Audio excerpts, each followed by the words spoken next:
हो गए लगे। नमस्कार, मैं उमंद्रुप कुमार। आप जुड़ चुके हैं पब्लिक खबर टुडे नेटवर्क के साथ। लोकसभा चुनाव की घोषणा होते ही इंडिया गठबंधन के उम्मीदवार जो सक्रिय हो चुके हैं, साथ ही जो एनडीए घटक दल हैं वो भी सक्रिय हो चुके हैं। चूरू लोकसभा की परिस्थितियां इस बार बदली है।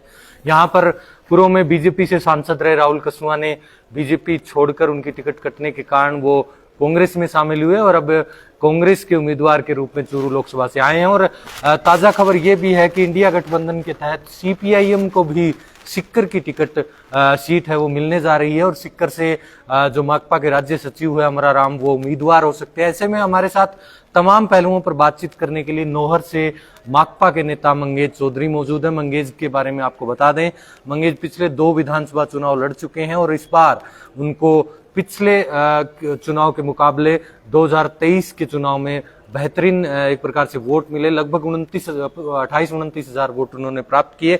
अब इंडिया गठबंधन के तहत ये क्या करेंगे, क्या परिस्थितियां रहेंगी नौहर की, ना सिर्फ नौहर की, पूरे चूरू लोकसभा की तमाम पहलुओं पर बातचीत करेंगे। मंगेश जी, सबसे पहले आपका स्वागत है। आपका भी बहुत बहुत स्वागत और आपके तमाम दर्शकों का और आपके जो भी फॉलोवर है, और आप लगातार किसान वर्ग की आवाज़ को मतलब लगातार सरकार तक, प्रशासन तक लगातार आपका जो है चैनल भेजता है, उसके लिए भी आपकी पूरी टीम को सबको बहुत बहुत बधाई। सर बताएं, इस बार चूरू की परिस्थितियां बदल चुकी है। पहले लग रहा था कि सीपीआईएम को ये टिकट मिलने जा रही है, लेकिन अचानक से राहुल कसवा की टिकट कटी, वो कांग्रेस में शामिल हुए, कांग्रेस ने उन्हें उम्मीदवार बना दिया। अब सीपीआईएम को भी एक टिकट दे दी सिक्कर से। क्या होने जा रहा है इंडिया गठबंधन का? देखो, राजनीति में परिस्थितियां बदलती रहती। आज से 1.5 महीने पहले, 2 महीने पहले पूरे क्षेत्र में एक दौर था, लहर थी कि बलवान पूनिया अगर इंडिया गठबंधन से चुनाव लड़ते तो निश्चित रूप से चुनाव बनता ही नहीं, बहुत बड़े मार्जिन से चुनाव वो जीतते, इसमें कोई दो राय नहीं थी। अब वो परिस्थितियां ऐसी बनी कि भारतीय जनता पार्टी ने राहुल कसवा की टिकट काट दी, और राहुल कसवा की टिकट कटने के बाद हमने लगा कि ये भारतीय जनता पार्टी का नौजवान है, लेकिन हमें पहली बार ऐसे महसूस हुआ कि वास्तव में किसान कौम का नौजवान है, जो टिकट कटने के बाद आज देश में लोग जब ईडी के डर से, सीबीआई के डर से लगातार लोग है ना कांग्रेस छोड़ करके, बाकी पार्टियां छोड़ करके बीजेपी में जा रहे, उस दौर में एक नौजवान जिसने भारतीय जनता पार्टी का दामन छोड़ते हुए और एक हिम्मत पैदा की, हौसला किया, और ये दर्शाया पूरे क्षेत्र में लोगों में कि आज के दौर में भी लोग, इस दमन के दौर में भी खिलाफ है लोग, के भी कोई हौसला करके खड़ा हो सकता है। तो ये नौजवान खड़ा हुआ, कांग्रेस में आया, और उसके बाद में इंडिया गठबंधन में हमारी एक सीट मांगी हुई थी, राजस्थान में चूरू, गंगानगर और सीकर में से। तो हमारा कहना है, तो हमने 3 सीटों का पैनल भेज दिया था कांग्रेस के पास कि आप 3 में से कोई भी एक डिसाइड करें। तो उस दौर में कांग्रेस को भी लगा भी इस प्रकार का कोई नौजवान है जो भारतीय जनता पार्टी छोड़ करके अपनी पार्टी में आ रहा है, तो कांग्रेस ने इसको ज्वाइन कर लिया। अब हम तो क्या, इंडिया गठबंधन के घटक दल हैं, राजस्थान में एक सीट के ऊपर हमारी पार्टी चुनाव लड़ रही है, तो हमारा तो ये सोचा है कि इस हाथ से ले रहे हैं, इस हाथ से दे रहे हैं। तो सीकर में इनके 5 एमएलए, सिटिंग एमएलए, तो 5 एमएलए अगर सीपीआईएम को वोट डालेंगे तो जाहिर सी बात है कि हम तो हारे हुए विधायक है भाई, तो हम यहाँ इस क्षेत्र में कांग्रेस को समर्थन करें। दूसरी बात यह है कि आज जो देश का जो दौर है, आज देश में लगातार इनके मंत्री, माननीय प्रधानमंत्री, सब लोग बार बार कहते हैं कि देश का संविधान जो है वो बदलने की जरूरत है। देश में मीडिया नाम की जो चीज बची नहीं है। आप जैसे कुछ नौजवान है जो सीधे साधे गांव से निकल करके आप अपने खुद के चैनल के माध्यम से जनता की आवाज को उठा रहे हैं। बाकी देश का कोई राष्ट्रीय चैनल ऐसा बचा नहीं है जिस पर आप सरकार के खिलाफ बगावत कर सके। यानी पूरे हिंदुस्तान में एक घोषित आपातकाल है मोदी सरकार के बाद। और अभी पिछले दिनों इलेक्ट्रॉनिक बॉन्ड के मामले में जो पार्टी ड्रामा किया करती थी कि हम तो बहुत बड़े ईमानदार है, ईमानदार का लट्टू टांग के घूमते थे, उनको हम कहना चाहते हैं कि इलेक्ट्रॉनिक बॉन्ड में इनका पूरा मामला खुल गया। जहां इन्होंने ईडी को न सिर्फ नेताओं को डराने के लिए काम में ली, ईडी को चंदा लेने के लिए काम में लिए, और एक हाथ से धंधा दिए, दूसरे हाथ से चंदा लिया। मैं तो छोटा छोटा, हम तो हमारे परिवार के लोग, हमारे किसान कौम के लोग जो खून और पसीने की कमाई में से अपना 1-1 रुपया निकाल करके बलवान पूनिया को, मंगेश चौधरी को मदद करते थे, उन लोगों के ये नेता क्या करते थे, ये चंदाजीवी है। तो अब मोदी जी शायद हो सकता है वो नारा दे दे कि हाँ मैं भी चंदाजीवी हूं, तो वो नारा दे दे तो एक अलग बात है। बाकी इतने बड़े चोर जीवी हैं वो कि उनसे बड़ा चोर नहीं। देश के लोकतंत्र को बचाने के लिए ये कोई अभी जरूरत नहीं, बहुत सारी बार देश में ऐसा दौर आया है जब देश को बचाने के लिए बहुत सारी अलग अलग विचारधाराओं के लोगों को इकट्ठा होकर के लड़ने की जरूरत है। तो इसलिए हम तो देश बचाने के लिए और भारतीय जनता पार्टी को हिंदुस्तान से भगाने के लिए इंडिया गठबंधन के साथ। इस बार हालांकि मोदी जी कहें या बीजेपी कहें, वो पहले से ही 400 पार का नारा दे रही है, लेकिन रोजाना ईडी के बलबूते कहें या किसी और दबाव के चलते बड़े बड़े नेताओं को शामिल भी करा रहे हैं बीजेपी से। तो क्या आपको लगता है कि एक लाइन अगर मैं कहूं, बीजेपी में अगर इतना ही आत्मविश्वास होता तो फिर इतना ईडी से डराना, इनकम टैक्स से डराना, धमकाकर लोगों को अपने पाले में कर रहे हैं, तो क्या वाकई में 400 पार का नारा है वो इस एक माहौल तैयार करके पूरा करना चाह रहे हैं, या हकीकत क्या है? आपको क्या लग रहा है? इंडिया गठबंधन की आपने जिस प्रकार से आप दिल्ली भी गए, कई तरह की मीटिंग की है, क्या कह रहे हैं विपक्षी दल के नेता? विपक्षी दल नहीं, पूरा हिंदुस्तान कह रहा है। आप किसी भी गांव में जाकर के जनता की बात सुनिए। एक दौर था, देखो देश में हर चीज का एक दौर आता है, लोग उस दौर में उस चीज में बह जाते हैं। एक जमाने में हिंदुस्तान में ये बोला करता था कि India is the Indira, Indira is the India, यानी हिंदुस्तान इंदिरा से है, इंदिरा से ही हिंदुस्तान है। एक दौर ऐसा आया कि जब लोग अब ये कहा करते कि मोदी से बड़ा देश भगत, मोदी है तो देश है, देश सब कुछ। ये पिछले तक दौर था, अब ये दौर नहीं है। जिस प्रकार से इनकी हड़बड़ाहट, ड्रामेबाजी, लोगों को डराना, धमकाना, इलेक्ट्रॉनिक बॉन्ड पर इनकी भयंकर तरीके से पूरे देश में मिटीप्लीट होना, इन सब मामलों के बाद ये बात क्लियर हुई है कि ये इनके 272 एनडीए के लाले गिर रहे हैं, यानी ये 250 सीटों में सिमट जाएंगे। और ये 250 सीटों में सिमट जाएंगे, इसी कारण इस प्रकार की बौखलाहट है। और इस बौखलाहट के अंदर ये सब प्रकार के जो ड्रामे करे, अभी तो चुनाव की शुरुआत है भाई। इनके पास न शिक्षा की बात होगी, न स्वास्थ्य की बात होगी, न हॉस्पिटल की बात होगी, न मतलब डॉक्टर की बात होगी, न मास्टर की बात होगी, न सड़क की बात होगी, कोई बात नहीं होगी। थोड़े दिनों बाद चुनाव चलेगा तो इनके पास दो ही एजेंडा हुआ, हिंदू मुसलमान, पाकिस्तान, भारत। इसके अलावा कोई एजेंडा ही नहीं बचा। और लोग अभी इन एजेंडों से बोर हो चुके हैं। बिल्कुल आस्था सब लोग रखते हैं, हम भी हिंदू धर्म से बिलोंग करते हैं, हिंदू धर्म के देवी देवताओं में हमारी भी आस्था है, लेकिन धर्म एक निजी मसला है। हम धर्म को सार्वजनिक तौर पर हमारे गढ़ के अंदर बड़ी सारी मतलब वो मूर्ति को लटका करके कहें कि इस मूर्ति के नाम पर मुझे वोट दे दो, तो इसका मतलब तो मैं कमजोर हूं भी, मैं तो मूर्ति के नाम से वोट मांग रहा हूं। वोट मांगने खुद के नाम से मांगो भाई। तो आपने किया क्या? अब ये कह रहे हैं कि जिन्होंने राम को लाए हैं हम उनको लाएंगे। आपके बाप की बपोती है ये कौन होता है? जो आदमी पूरे विश्व को लेकर के आएगा उसको भाजपा लेके आएगी, राम को भाजपा लेके आएगी, तो फिर तो राम का तो फिर कोई वजूद बचा नहीं इनके हिसाब से। राम जो पूरे विश्व को लेकर के आए और उसको ये करें कि जो राम को लाने वाली ये मतलब कौन होगी? चोर डपोरों की पूरी मंडली है। ये अमित शाह तड़ी पार हुआ करता था गुजरात का, और ये लोग नारा दे रहे हैं कि हम राम को लेके आए। ये कौन होता है राम को लेके आने वाला? राम पूरे हिंदू धर्म के तमाम लोगों के लिए ईश्वर है। बहुत लोग राम से प्यार करते हैं। राम की एक अलग छवि हुआ करती थी लोगों के, उस छवि को धूमिल करने का काम किया है। मैं कहता हूं कि हिंदुस्तान के जो तमाम जो अच्छे धार्मिक लोग हैं, और जो अभी पिछले दिनों जो देश के तमाम धर्म गुरुओं ने भी राम मंदिर के टाइम में इन्होंने जिस प्रकार का ड्रामा किया, जिस प्रकार के नारे लगाए कि जो राम को लाए हैं उनको हम, देखिए हमने जो राम को लाए हैं उनको हम लाएंगे, मतलब हम मोदी जी को लाएंगे। उस समय तमाम धर्मगुरुओं ने एक बात कही थी कि ये सब ड्रामा कर रहे हैं। कोई भी मंदिर जिसका जब तक पूर्ण निर्माण नहीं होता तब तक हम उसका मतलब उद्घाटन, लोकार्पण नहीं कर सकते, प्राण प्रतिष्ठा नहीं कर सकते। इन्होंने प्राण प्रतिष्ठा, जब तक आपने देखा होगा उसकी बार बार टीवी वगैरह दिखा रहे थे, तो पीछे के साइड में कुछ चीजें जो कपड़े से ढक रखी थी, इतनी इनके क्या जल्दी हो गई? जल्दी ये थी कि लोकसभा के चुनाव में हमारे पास, क्योंकि इनके पास गिराने के लिए कोई हॉस्पिटल की बात नहीं है, गिराने के लिए कोई सड़क की बात नहीं है, ऐसा कोई एजेंडा नहीं है देश में गिराने के लिए। तो ये क्या इस नाम से चुनाव लड़ना चाहिए? आज भी भाई मैं जनता को आपके चैनल के माध्यम से बताना चाहता हूं, ये कह रहे हैं कि हिंदुस्तान चांद पर पहुंच गया। आज भी अगर किसी महिला की डिलीवरी करवानी हो तो कड़तू वाला टीका लगता है। आज से 45 साल पहले कड़तू वाला टीका लगता था। वो कड़तू वाला टीका उतरते इलाज होयो को नहीं, कहे मैं चांद पर पुग गया, कुकर पुग गया भी चांद पर भी। कड़तू वाला टिक्को जो की लुगाई के बेचारी के लाग जाए, दर्द पूछो, जिंदगी भर उसका दर्द रहता है उसके। और पूरा विश्व में आप किसी भी देश में चले जाओ, अगर आपको उस कड़तू वाले टिक्के का दूसरा ऑप्शन नहीं मिले तो मेरी गारंटी है भाई। लेकिन ये अगर कड़तू वाले टिक्के को इलाज आयो कौन तुरता है, लेकिन आप मुद्दा पर बात भी करना को नहीं कौन सा है। अगर तो राम, पाकिस्तान, हिंदू, मुसलमान, इस एजेंडे पर कोई अगर चुनाव थोड़े टाइम तक जनता जब तक नहीं समझती तब तक कर सकती है। ड्रामा कर रहे हैं और खुला कहना चाहते हैं राम के ऊपर जितना उनका अधिकार है उतना हमारा भी, छत्ती ठोक करके। लेकिन हम इनकी तरह राम को वोटों के लिए बरतते नहीं भाई। हम अगर वोट मांगेंगे तो हमारी हैसियत के नाम से मांगेंगे, हमारे काम के नाम से मांगेंगे, हमारी मेहनत के नाम से मांगेंगे भाई। राम के नाम से क्यों मांगे हम वोट? और ये तो खुला राम के नाम से नहीं, पिछले चुनाव में पुलवामा के शहीदों के नाम से वोट मांग लिए माननीय मोदी जी ने। शहीद इनके बेटे हुए थे, देश के किसान के बेटे शहीद होते हैं, और किसानों को इनकी सरकार बुलडोजर चला करके मारना चाहती है। इनका पूरा नकली चेहरा है, पूरे हिंदुस्तान का किसान इनके खिलाफ है। और चुरू लोकसभा जो पूरा इलाका किसानों का है, रिजल्ट देख लेना, पी मिठी बजा देगी जनता। विधानसभा चुनाव में तो कम बजी, अब बजेगी असली। मंगेश जी, जो मुद्दे थे एक्चुअल में, अग्निवीर योजना जो ये लेकर आए, इसको लेकर युवाओं में खासा रोष दिखा उस टाइम। उसके बाद जो किसानों का आंदोलन हुआ कृषि बिल के खिलाफ, 750 से ज्यादा किसान शहीद हुए, पहलवान भी दिल्ली बॉर्डर पर दिखे, उनको भी बुरी तरह से रौंदा गया। क्या वो मुद्दे ये चुनाव में बन पाएंगे एक प्रकार से? क्या इंडिया गठबंधन इन मुद्दों को जनता के बीच ले जा पाएगा? क्या आपको लगता है? देखो, अग्निवीर का जो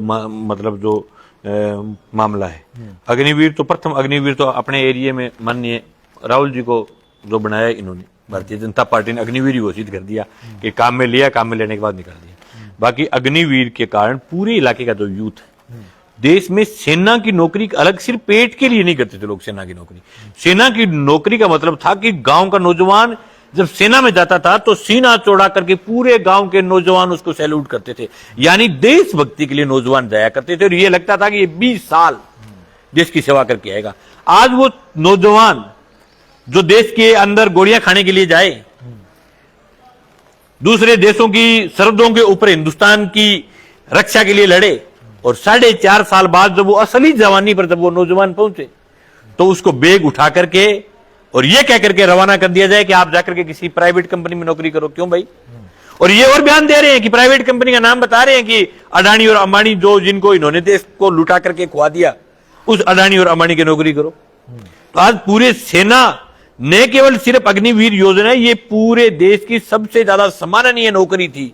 और देश में नौकरियां और भी आप देखते हो, पटवारी लगता है, ग्राम सेवक लगता है, दूसरी बहुत सारी नौकरियां लगती है, लेकिन जो सम्मान सेना के नौजवान का गांव में होता है वो दूसरी नौकरियों का सम्मान नहीं होता।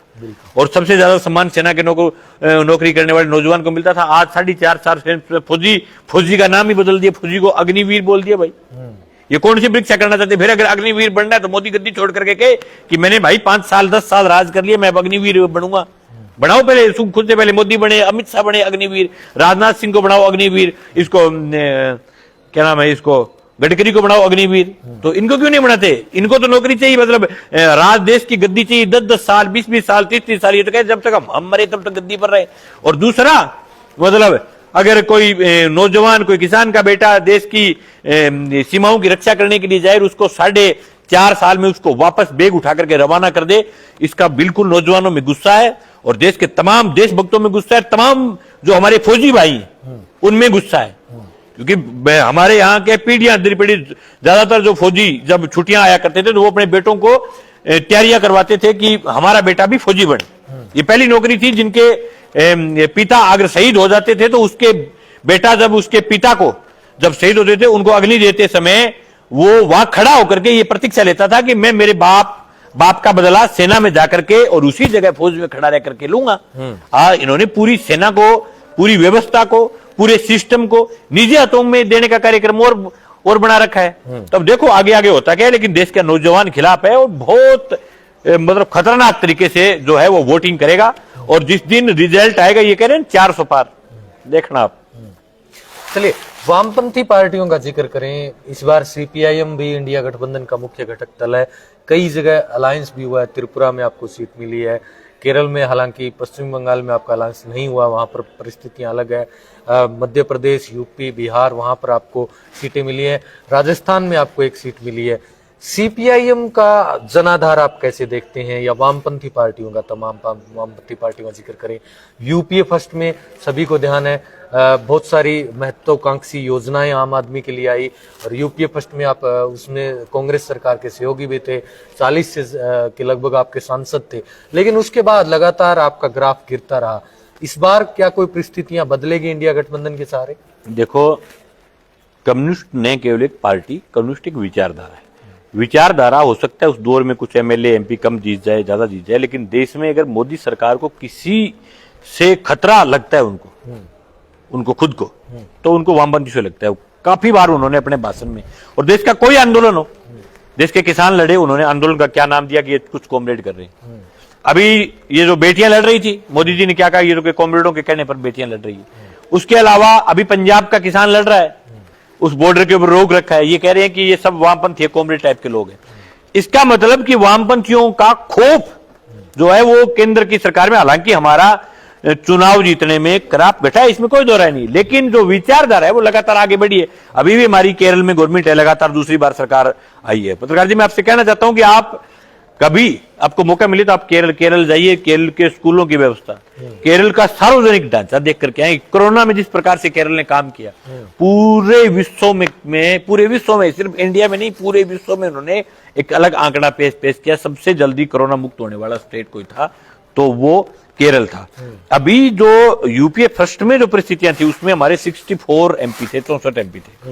अब उसके बाद क्या है कि हमने जिस मुद्दे पर समर्थन वापस लिया इस मतलब यूपीए से, उस समय हमने परमाणु करार के नाम से वापस लिया। देश में महंगाई का भी एजेंडा था, लेकिन परमाणु करार भी देश का बहुत बड़ा एजेंडा था। परमाणु करार यानी हमारा अमेरिका के साथ मतलब एक टाई अप होना था, उसमें अमेरिका प्रति वर्ष हिंदुस्तान में आकर के वो प्रमाण पत्र देगा कि हिंदुस्तान सही देश है या हिंदुस्तान गलत देश है। हिंदुस्तान, ये जो वामपंथी पार्टियों में बुद्धिजीवी वर्ग के लोग ज्यादा होते हैं, उन्होंने इस बात को महसूस किया कि हमारा देश धर्मनिरपेक्ष देश है, सब धर्म सब जाति के लोग रहने वाला बहुत ही प्यारा देश। इस देश में किसी दूसरे देश के लोग आकर के वो कैसे तय कर पाएंगे कि देश गुड है या बैड है।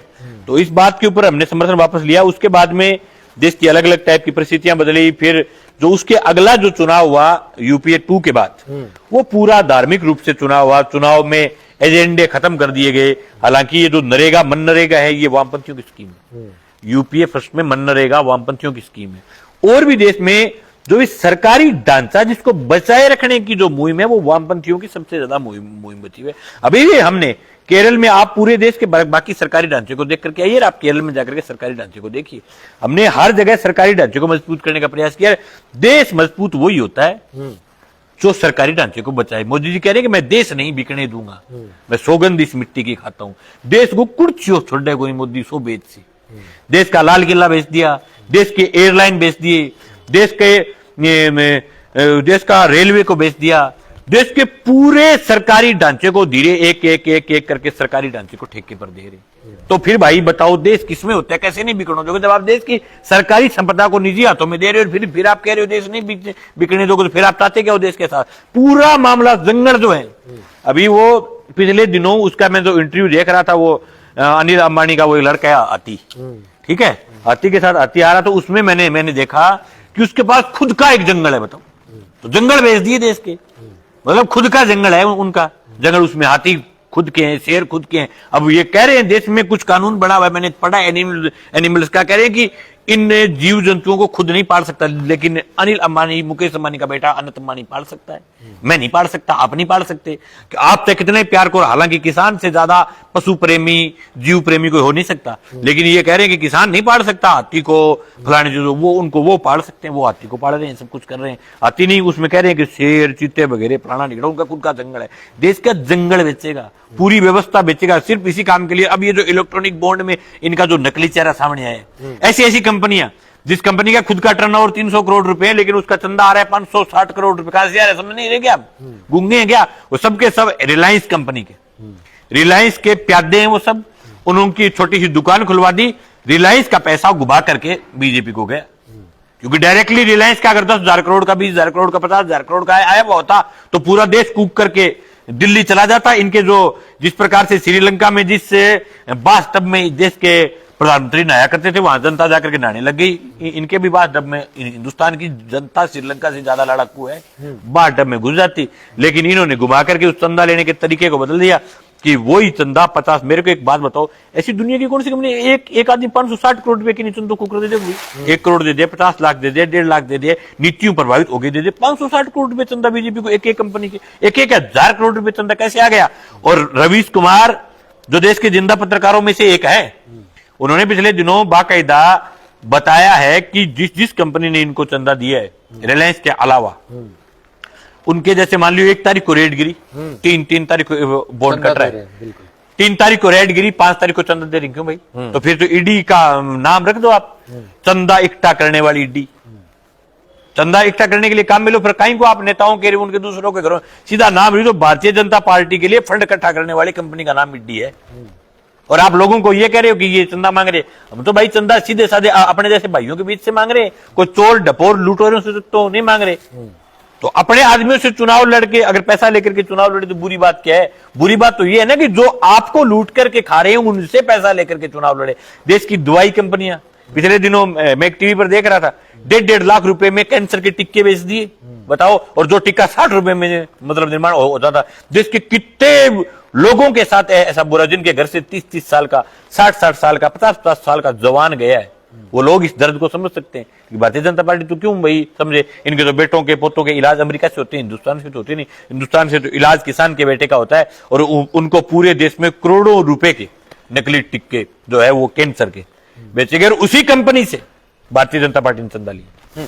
आपने इलेक्ट्रल बॉन्ड का जिक्र किया, यहाँ पर मैं बताना चाहूंगा सीपीआईएम एक अकेली पार्टी थी जिन्होंने इलेक्ट्रल बॉन्ड को कभी स्वीकारा ही नहीं, और उन्होंने ही शायद जनहित याचिका लगाई सुप्रीम कोर्ट में, और सुप्रीम कोर्ट का निर्णय आया कि इन इलेक्ट्रल बॉन्ड को पूरी तरीके से अवैध करार दिया जाता है। और निर्वाचन आयोग को ये कहा गया कि एसबीआई बैंक से पूरी जानकारी जुटाएं और एक एक जानकारी आप अपने पोर्टल पर लगाएं, और अब वो बात निकल कर सामने आ रही है। तकरीबन 12,000 करोड़ रुपए अकेली बीजेपी पार्टी को मिला है। फिर भी देश के गृह मंत्री बाकी लोगों से पूछ रहे हैं कि अदर पार्टियों को मिला वो कहां से आया। तो इलेक्ट्रल बॉन्ड को आपकी पार्टी ने नहीं स्वीकारा, आपकी पार्टी उसको सुप्रीम कोर्ट तक ये मामला लेकर गई, और आज इसमें एक बड़ी कामयाबी हाथ लगी आपकी पार्टी को, कहीं या पूरे देश के सामने ये जानकारी आई। कैसे देखते हैं इसको? इलेक्ट्रॉनिक बॉन्ड नहीं लेने वाली प्रथम पार्टी सीपीएम थी। हम इसीलिए सीपीएम, हिंदुस्तान की सबसे ईमानदार पार्टी, आज से नहीं, बहुत वर्षों पहले आपको याद होगा टाटा कंपनी ने 14 लाख रुपए का चंदा दिया था कम्युनिस्ट पार्टी मार्क्सवादी को। तब दिल्ली में प्रेस कॉन्फ्रेंस करके हमारी पार्टी एकमात्र पार्टी थी जिसने दिल्ली में प्रेस कॉन्फ्रेंस करके टाटा को वापस लौटाया था कि हम आपके 14 लाख रुपए नहीं लेंगे, हम किसी गरीब से 1 रुपया चंदा लेकर के हम 14 लाख गरीबों के पास चले जाएंगे, हमें अगर 14 लाख की जरूरत होगी तो, लेकिन हम आपके टुकड़ों पर नहीं पलेंगे। तो ये भारतीय जनता पार्टी और कांग्रेस, ये जो बाकी जो दल है, हालांकि देखो देश की परिस्थितियों के लिए समझौता करना अलग मामला है। कई बार क्या है कि जो बड़ा दुश्मन होता है उसको मारने के लिए छोटे दुश्मन के साथ हाथ मिलाना पड़ता है, कोई बुरी बात भी नहीं है। लेकिन ये जो तमाम पार्टियां, इनके पास जिस प्रकार से इलेक्ट्रॉनिक बोर्ड से जो चंदा आया है, और ये जो बात जो सामने आएगी, इस बात से क्लियर हो गया पूरे देश के सामने कि ईमानदार कौन है और चोर कौन है। ये बात देश के सामने एक एक बच्चे के बीच में ये चली गई। और जो लोग हमारे ऊपर आरोप लगाया करते थे, अब अमित शाह कह रहे हैं बात होगी कह जी थे चोरी करता पकड़ी गया, तो कह जी मैं तो पकड़ी जाए, मैं भी चोरी करा। तो आप तो देश में ईमानदारी के नाम से आए थे ना, भी देश में आपको सत्ता क्यों मिली? कांग्रेस के कुछ मंत्रियों के ऊपर भ्रष्टाचार के आरोप लगे, देश में बाकायदा एक मीडिया जिनको बड़ा पैसा देकर के माहौल बनाया गया कि कांग्रेस बहुत बड़ी चोर है, कांग्रेस बहुत बड़ी चोर है, और फिर उनकी जगह इनको बैठाया गया। ये तो बात थी। अब जब ये खुद चोर घोषित हो गए, कांग्रेस से बड़े चोर घोषित हो गए, तो ये कह रहे कांग्रेस भी करती तो हम भी चोरी करेंगे। इससे गिरी हुई बात देश का गृह मंत्री करे, डकनी में नाक डबो करके मर जाना चाहिए इनको। इससे गिरी हुई बात कोई कर नहीं सकता। कोई आदमी कह दे कि उस आदमी ने बलात्कार कर लिया तो मैं भी बलात्कार करूं, ये कोई बात थोड़ी हुई भाई। आप मतलब दूसरा आदमी कोई गंदा काम करेगा तो आप भी गंदा काम करोगे। अमित शाह ये कहेगा कि देश में 10,000 बलात्कार हो रहे, तो अमित शाह कहेगा मैं भी बलात्कारी बनूंगा, क्यों? जूते नहीं मारेगा देश।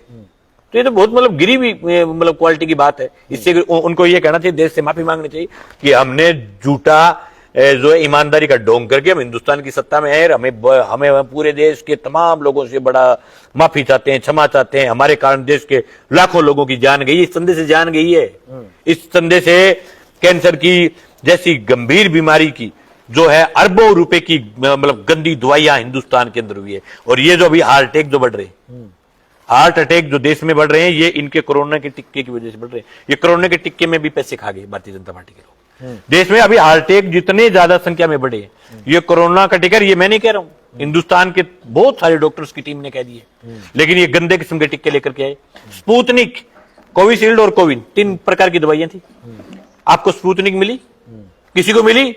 लेकिन देश के तमाम जो बड़े लोग थे, जितने भी गृह मंत्री, जो मतलब आईएएस के ऊपर के लेवल के जो बड़े लोग जो अपने किसानों में समझ, वो तमाम लोगों ने स्पुतनिक दवाइयां लगाई, कोविशील्ड और कोविन। सीधे साधे किसान नॉर्मल से लोगों को मिली ये दवाइयां, और इनकी जांच में वो फैल की हुई दवाई थी, उसमें जांच में पता था कि ये दवाई बॉडी के किसी न किसी हिस्से में डैमेज करेगी, उसके बाद भी हिंदुस्तान में इस दवाई को इन्होंने लगवा दी। इनको तो लोग आने वाले समय में लठों से मारेंगे, देखते रहना। ये बीजेपी के मतलब आज ये हो सकता है ये इनकी जिंदगी का लास्ट चुनाव।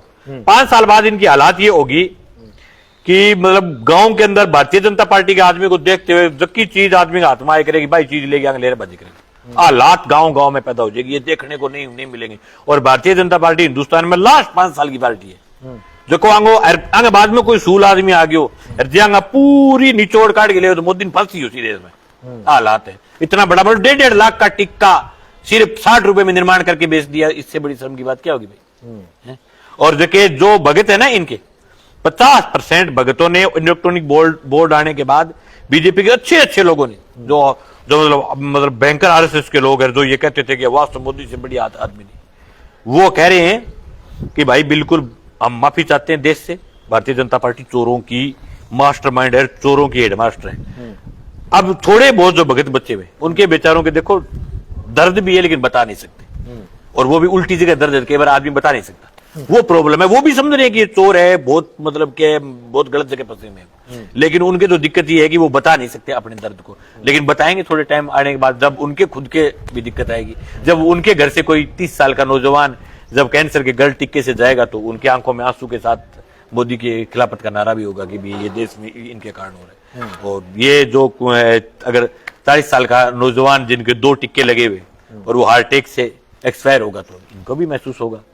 और ये नहीं हो रहा है तो आप भाई मैं झूठा कह रहा हूं तो आप ये अपना माइक ले और आप जो आपका मन करे रैंडमली किसी गांव में आप चेक करना, पिछले 10 सालों में कोविड से 10 साल पिछले 10 सालों के दौरान के हार्ट अटैक के दौरे और पिछले जब से ये मतलब है कोविड के टिक्के लगे उसके बाद के दौर में कितने, हम तो क्योंकि गांव में लोगों के बीच में हारी बीमारी जाते रहते हैं, हालात ये कि 10 में से 7 केस हार्ट अटैक के आ रहे। तो हार्ट अटैक ये नहीं कहता, पुराने जमाने में भी होते थे जब कहते थे भूतों ने तोड़ दिया, लेकिन जब केस के 100 गांवों में 1 आदमी का केस हुआ करता था। उसके बाद धीरे धीरे खानपान का असर आया तो कुछ बढ़ी, लेकिन खानपान तो आज से 10 साल पहले भी यही था। अपने तो जब से पानी लगने लग गया तब से स्प्रे होने लग गई, पानी लगते हुए आज तो ये तो है नहीं भी 5-7 सालों में लगने लगा पानी, तो 20-20, 30-30, 40-40 साल हो गए, तो अपने तो उसका असर नहीं आना चाहिए था। स्प्रे का यूज लेते हुए 30-30, 40-40 साल हो गए, अब कैसे असर आना शुरू हुआ 1 ही मिनट में। अब ये कह रहे हैं कि उससे हो गया, आपके खानपान से हो गए, तो खानपान तो पहले भी हम ये कहते हैं। ये इनका कोविन और कोविशील्ड ये जो दोनों टिक्के हैं, ये टिक्के ओनली टिक्के नहीं थे, ये मौत के टिक्के थे। चलिए मंगेश जी, ये हमने सारी सेंटर लेवल की बातचीत की। नौहर की परिस्थितियां कैसी रहेगी वहां पर? जिस प्रकार से कांग्रेस के प्रत्याशी को 1 लाख से ज्यादा वोट आए, वो चुनाव जीत कर गए, आपके भी 28-29 हजार वोट आए, तो कुल मिलाकर राहुल कसवा जो इंडिया गठबंधन के प्रत्याशी हैं, कांग्रेस के प्रत्याशी हैं, नौहर में क्या जीत कर जाएंगे जिस प्रकार से आप लोगों को दोनों का टोटल वोट मिलाकर चले? नौर में भाई मेरे सिर्फ वोट आए थे, वही वोट मत जोड़ो, मैं टक्कर में नहीं था, फिर भी मेरे 28-30 हजार वोट बगैर टक्कर गिर जाना, मतलब आपके पास 50 हजार के आसपास वोट थे, तभी इतने वोट रुकते हैं। लास्ट 2 दिनों में बगैर टक्कर के उम्मीदवार के पास से वोट फिसल जाते हैं, सबको पता है इस बात का, आप भी जानते हो और लोग भी जानते हैं। पर जिस दिन हमारी 21 तारीख को 21 नवंबर को जिस दिन रैली थी, उस दिन हमारे पास 15 से 20 हजार लोगों की भीड़ थी, सब लोगों ने देखी थी हमारी रैली। लोगों ने कहा था 50 हजार वोट कॉमरेड के पास है, लेकिन कंटेस्ट नहीं होने के कारण, चुनाव जातिवाद के मोड में जाने के कारण बहुत सारे दौर आते हैं चुनाव में, क्योंकि हमारे तो सीधा सीधा मतलब कि अभी कॉमरेड के तो जातिवादी कुछ मानते हैं, कॉमरेड का मतलब कॉमरेड होता है, किसान मानते हैं सीधा, और हमें खुशी भी है कोई कॉमरेड कहता है, ज्यादा मतलब जाति पाति से इस बात से लेना देना भी नहीं। तो 50 हजार वोट हमें आए हुए, 1 लाख वोट उनको आए हुए हैं, वोट आएगा 1.5 लाख। अच्छा, और 50 हजार आवेगा वोट खेच के बीजेपी, 50 हजार आवे बीजेपी ने पटाखा बजाना चाहिए मेरे हिसाब से, तो बोला है 50 हजार, 1 लाख वोट लीड है और कुछ। चलिए, शुक्रिया आपका समय देने के लिए। कॉमरेड मंगेश से बातचीत हो रही थी, इन्होंने तमाम पहलुओं पर बातचीत की। धन्यवाद जुड़ने के लिए। अगर आप ये फेसबुक लाइव देख रहे हैं तो इसे ज्यादा से ज्यादा शेयर करिए।